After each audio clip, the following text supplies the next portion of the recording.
Alrighty folks, well we're back at the pole barn site, and you can see that Josh was busy last week.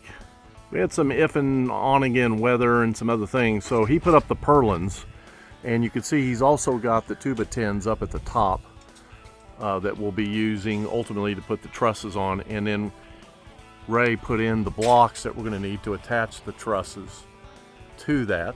And then over here on this side you can see purlins. We don't have enough in place yet to take down the braces that we put up. And then we've got the headers for the garages, these big 15-foot openings. I think they're around 15, somewhere in that ballpark, and you can see the headers that we put in. And we put some of these tuba tins up today, as a matter of fact. And then again, if you look at the very top, you'll see the stubs coming out of the top again to attach the trusses to. And then there'll be purlins across to keep the trusses in alignment and whatnot. And we're waiting for the crane to arrive, so it was a good time to go ahead and do a little bit of video. We've also put in the boards here. You can see that between this tuba 6 and this tuba 6 here on the door, that we have the tuba 4s in there filling in the gaps and so forth. And then we've got we finalized the smaller board sections as well this morning there as well. And we actually ran out of lumber. We used, or Josh used tuba 6s in the door openings, and we ran out of tuba 6s according to the plan. So he's run to get some more. Plus we're waiting on the crane. So yeah, and then Ray's been working on the window openings and getting those done so that we have a window opening on each side of the pole barn. And then we've got, of course, the doorway right here. You can see the header for that's already up, but we've got some more blocking to do there. So that's where we are at the moment, and we'll come back when we've got more to report.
Alrighty, the next morning here on the pole barn job, you can see that we've got the trusses up, and with the help of David's crane, we were able to get these put in place yesterday. Didn't get a chance to really show you putting them up because we were all hands on deck, but you can see we've got those up and some temporary bracing in place for overnight.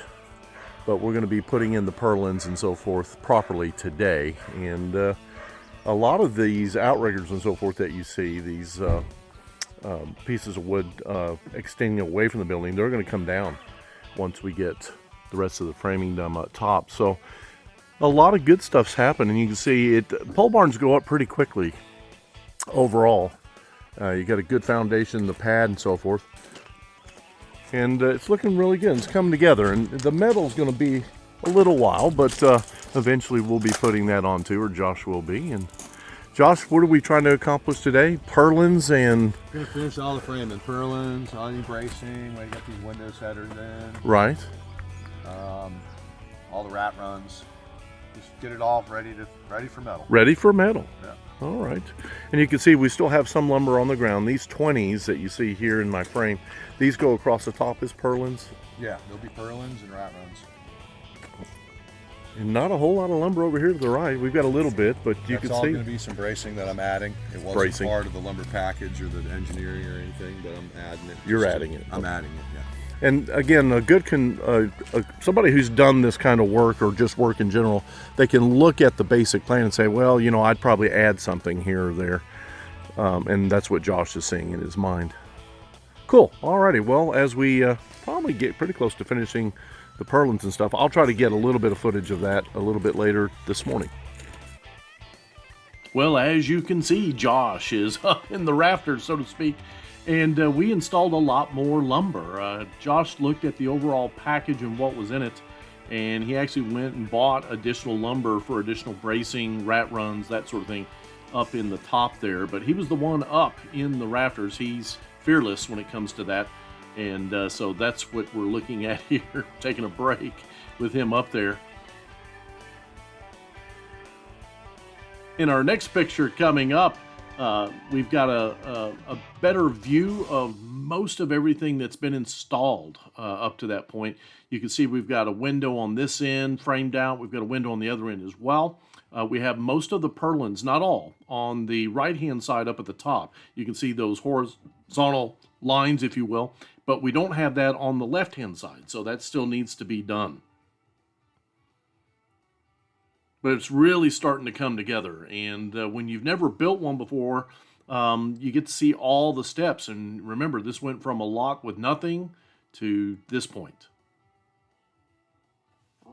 All right, folks, as you can see, we have all the framing done. We've seen a couple of spots where we're not happy, so we're going to make some adjustments on this back corner, but it's just, again, attention to detail for these projects. You go, well, Brian, this is just a pole barn. You're just going to put metal over it. But still, you know, you want the best product you can. That's why we put so much time and effort in this pad. And just because it might be out just a smidge in this place or that doesn't mean you just leave it. If you can correct it, then correct it. And Josh is just double checking some things this morning just to see what we've got. Josh, what's our goal today? We're going to work on this French drain here in the front. French drain in the front here, yeah, because we filled it with gravel. There used to be a kind of a ditch here with rock lined, wasn't it? Yeah, it was a rock lined ditch, had big surge rock in it, and it was really bad and rough. And the homeowner wants an 8-foot apron here in the front, because we're coming down the steep driveway. Right. Substantial amount of water running down. Right. So we recut that swale on that side to take the water where it runs off and redirect it around the building. But still, the water that lands there, plus the water coming off the roof, right, is going to accumulate here. So we're going to go out 8 feet. In the center of that 8 feet, there's going to be a trench drain that ties into that culvert pipe right there. So this is the culvert pipe that he's talking about. This already exists, and then there's drainage on the other side. So if we can tie into this, then that's less work, and it's where it needs to go. Yeah. And you were talking about a building of this size, Josh. It captures a lot of water when it rains. Oh yeah. Yeah, there's 1,200 square feet here. Right. Plus, yeah. Plus of that, it's going to catch all this water, and that water's going to, go out these downspouts and these gutters, and right. It's going to be a lot of water. Well, especially when we get these heavy rains, an inch an hour is phenomenal. Oh, it is. We've had a lot of rain this season. So we're talking about going 8 feet out from the edge of the pad here. Yeah, so today we're just going to dig 2 feet wide. Okay. From the center of that pipe out. The building.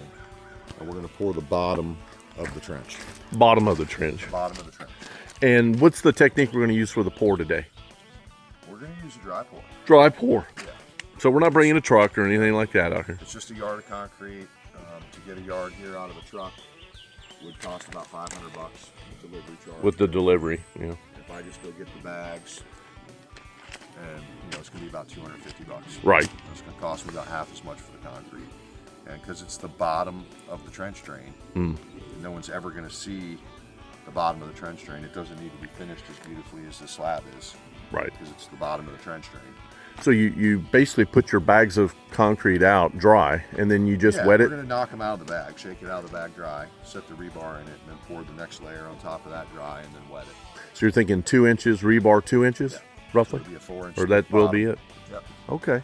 Well, that's and then what I'll we're... pour the apron after the fact. The apron after. The walls of the trench drain and the apron will pour after the fact. And by doing the bottom, it's going to give me something to form the sides up to. Okay. I'll build plywood forms for that. And that will require another truck, you think? That I'll bring a truck because it's going to be 8 feet wide and 40 feet long, and it's going to be 4 yards, and I won't get a short load charge with that. Right. It's more, Was it 3.5? They don't give you a short load charge? I think it's 4-yard minimum. 4-yard minimum. Alrighty. Well, folks, we're going to go ahead and get started this morning, and Josh has got some excavator work and whatnot, and it's going to be interesting today. And we had a little bit of rain, so the ground's going to be a little bit soft. So we shall see, but we'll see you in the next segment.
Oh, okay. So you can see what Josh has dug out with the excavator. We've dressed it up a little bit, and we want to be able to slope upwards from there. They're very gradual. So he's setting up his other line here, or setting up the stake for it. But so far, that's what we've got done with the trench, and then we're going to start pulling it back this way, I think, and try to give ourselves the depth that we need plus the slope.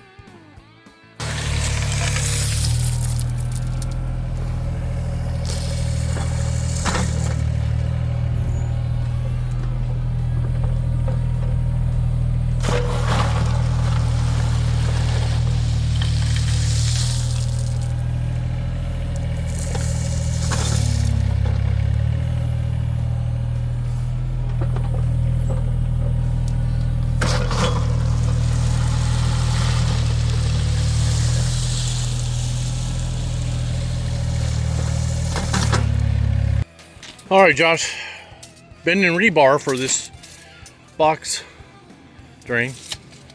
Yep. And you're bending in 2 places. Yep.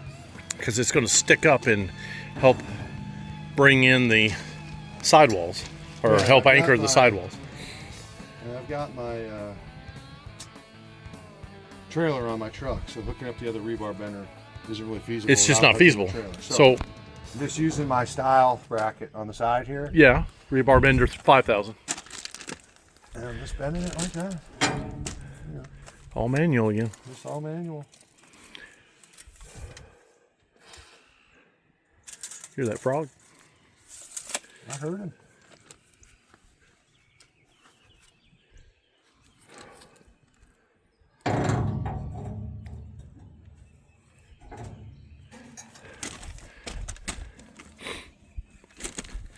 And then the U shape goes into the trench sticking up, so the pointy ends are sticking up in the air.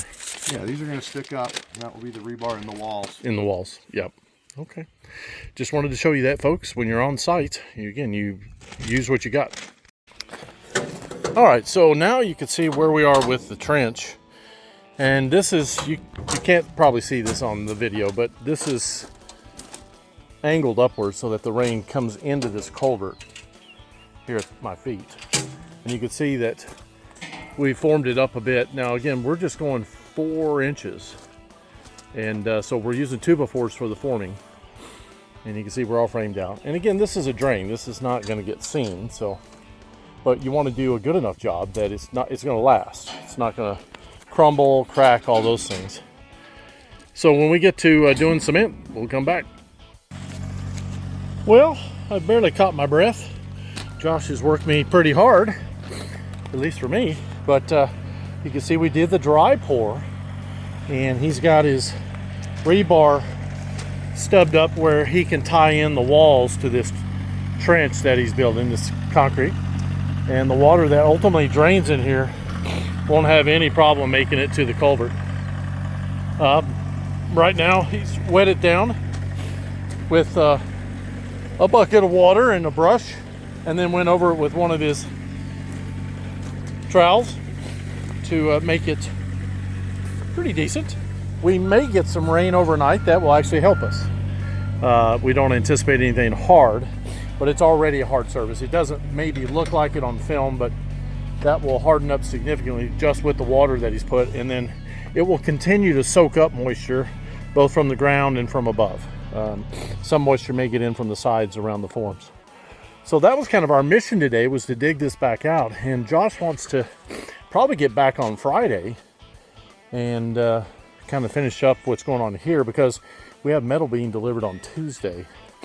And they're gonna, Josh and co will be installing the metal. I will not be here, but Josh will, and so will his other friends. So that's where we got to today. And of course the pole barn is in great shape. It's really looking it's beautiful. I mean, when you are new to pole barns and you get to see the process from start to finish, from what we did to get this pad ready to the base plates that we use for the 6x6s, it's a neat project. And you can see why these pole barns are so popular in so many areas. Here in Kentucky and Tennessee, you'll see barn dominions and pole barns everywhere. And of course the owner's got one right there. I mean, it's not like this is his first one. And eventually, although we didn't get it on camera, we've got a carport down here that we have to resurrect. And it's going to be over here in this space.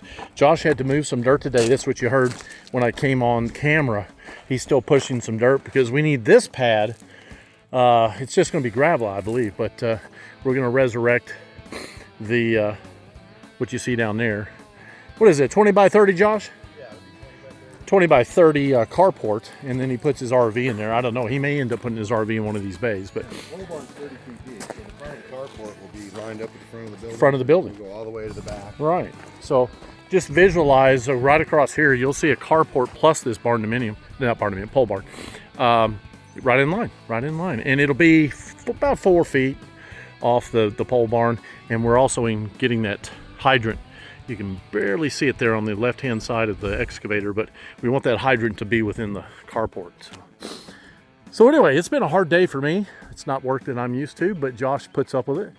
And we've made a lot of progress over the last 2 weeks. And, you know, I can't say enough good about Mac Metals, who we bought the package from, and the metal ultimately that's going to go on here. But the entire pole barn kit came from Mac Metals. I think we added a few boards, but for all intents and purposes, we'll say this is a Mac Metal building here in Kentucky, Nancy, Kentucky. Maybe I guess they're still showing Somerset for their address, but we'd build one of these again. It makes it easy. Good deal, man. Yeah, and it's very cost effective. Very cost effective. Well, that'll do it this week. All right, Josh, I did all the talking. You send us out. Odd jobs, high jinks.